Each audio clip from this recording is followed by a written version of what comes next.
Theresienstadt var oprindeligt en tjekkoslovakisk garnisonsby indrettet til at huse soldater og deres familier.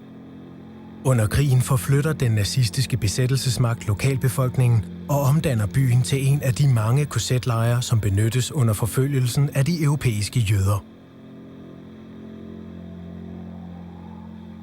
Det var jo en by på 5.000 indbyggere oprindeligt, men nu var der altså måske 55.000 civile indbyggere. Tænk bare på, hvor tæt man går op ad hinanden, når det er tilfældet, ikke? De fleste fotografier fra Theresienstadt under krigen blev taget af nazisterne selv og viser lejren som et godt sted at være. Men det, som fotografierne ikke viser, kan man i stedet se på tegninger lavet af fanger i lejren. Der sad kunstnere fra hele Europa i Theresienstadt, og mange af dem tegnede, hvordan forholdene rent faktisk var. Tyskerne blandede sig ikke i selve administrationen eller noget derinde. Selv ghettobetjentene var jøder. Der var kontorer, hvor man kunne henvende sig. Man fik rationeringsmærker. Det vil sige, at man fik et kort, hvor der stod de 31 dage. Og når man hentede mad, så blev der klippet sådan et nummer af gangen. Nazisterne etablerer et jødisk selvforvaltningssystem i Theresienstadt. Det betyder, at udvalgte jødiske fanger udfører de ordrer, som udstedes af nazisterne. Der bliver endda udpeget en jødisk borgmester. I praksis betyder det, at dagligdagen i Theresienstadt er kontrolleret af nazisterne, men administreret af fangerne. Efter loftet kom vi til at bo i nogle barakker. Og det var bare danskere, der boede der. Jeg havde det rigtig dårligt der. Jeg havde det ikke godt. Min mor og jeg havde en dobbelt køjeseng. Jeg havde jo alt det på, jeg overhovedet kunne have på, fordi der var koldt. Vi havde fået udleveret et tæppe til at dække os med. Og så var vi ellers klumpet sammen, en hel masse mennesker i det samme rum. Min far og mig, vi kom hen i et rum, hvor der var køjesenge på hver sin side. Toilettet, det var ude på torvet i byen. Der var jo lavet et kæmpe, stort retirade. Det er et sted, hvor de sidder side om side og laver deres nødtoft ned i et hul, som er gravet.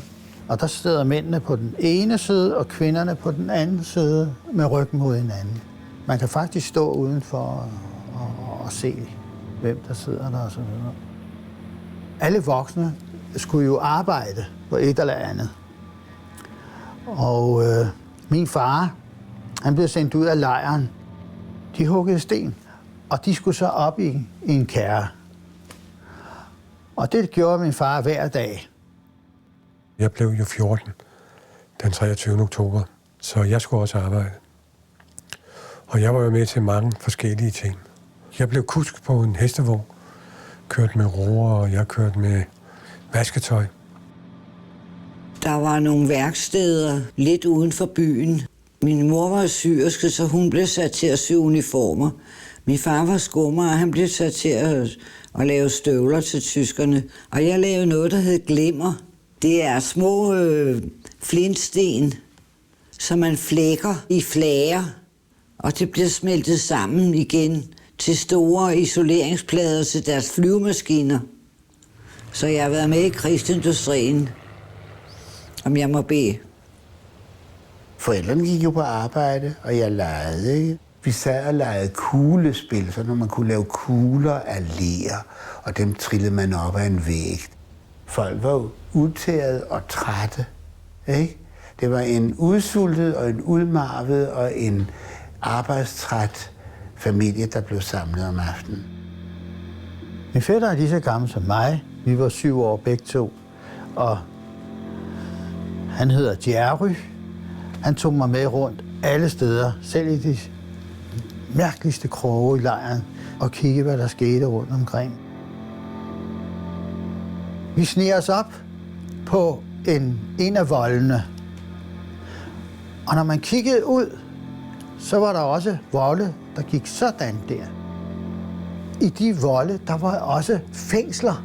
Og der var der nogen, der råbte og skreg og hev i træmmerne ud til ingenting. Efterhånden så lærte vi jo nogen at kende fra andre lande. Dem legede vi med, og vi lærte hurtigt tjekkisk. Jeg gjorde i hvert fald. Jeg talte tjekkisk med dem.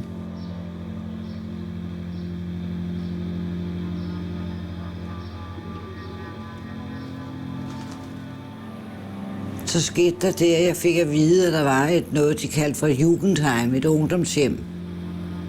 Og der boede bare unge piger. Og der fik jeg så en plads på et værelse, hvor vi boede 20 piger. Der lå vi 6 piger oven på hinanden, det vil sige 2 og 2 i 3 etager. Vi hankede op i hinanden. Jeg blev sammen med en sød unge pige, der hed Gertrud. Så der fik jeg det lidt bedre. Jeg var den eneste dansker. Det var tyskere og østrigere og en enkelt tjekker. Der var ikke ret mange tjekker, det var mest tyske. De tyske piger var meget splittet, for nogle af dem vidste jo slet ikke, de havde jødiske aner. Der var en af pigerne, hun gik med kors på halsen.